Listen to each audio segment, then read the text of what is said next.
అండి. ఇక మేమైతే కరబుజకాయ బీట్రూట్ ముక్కలు అవి ఇవి పట్టి జ్యూస్ చేసుకుంటున్నాం. మా వాళ్ళు పిల్లలు తింటలేరు, తిననోళ్ళకు జ్యూస్ చేసి పోయాలని, చల్లదనం కదా అందుకని బ్లడ్ ఇంప్రూవ్ కావటానికి బీట్రూట్ కూడా వేసిన ఇండ్రా.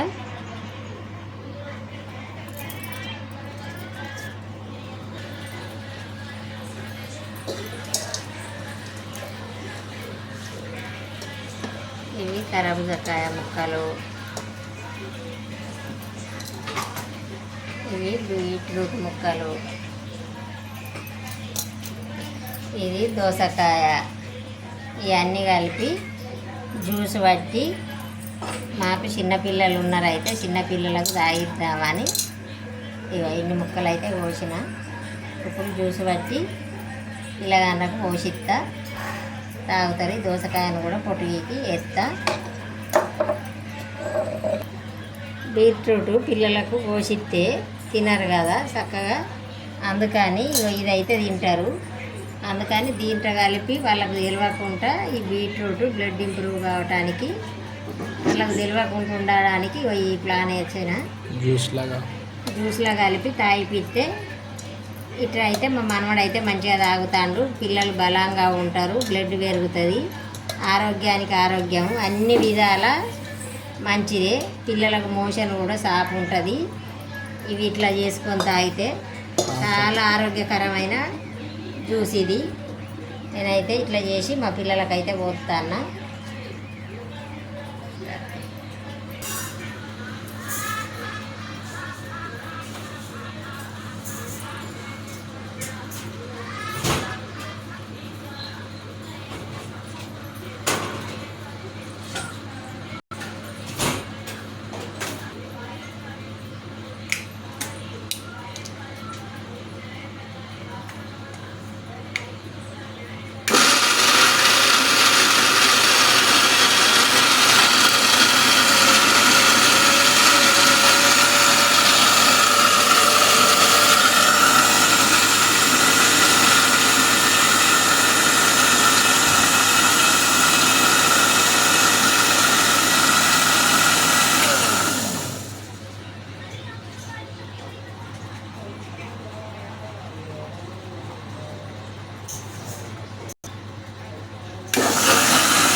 జ్యూస్ బట్టి పిప్పి పడకుండా ఇక పిల్లగాళ్ళకి, ఎందుకంటే బీట్రూట్ది కొంచెం పిప్పి ఉంటుంది, అది తినరు కాబట్టి మింగరు కాబట్టి దీన్ని చేసి ఇప్పుడు కరబుజకాయ జ్యూస్ అని చెప్పి తాగిపించుడు పిల్లలకు. మేమైతే అట్లా చేస్తున్నాం మా పిల్లలకు.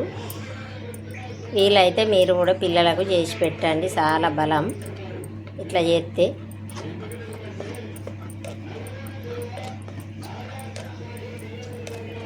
పెద్దోళ్ళు తాగినా బలమే, బ్లడ్ తక్కువ ఉన్నోళ్ళు పెద్దోళ్ళు తాగచ్చు, చిన్నోళ్ళు తాగచ్చు. ఎండాకాలం కాబట్టి ఇప్పుడు ఎవరైనా తాగచ్చు, ఎవరు తాగినా కూడా ఆరోగ్యకరమే జ్యూసులు తాగితే.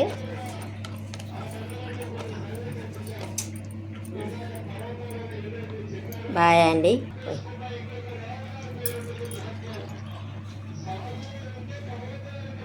సూపర్ ఉన్నది.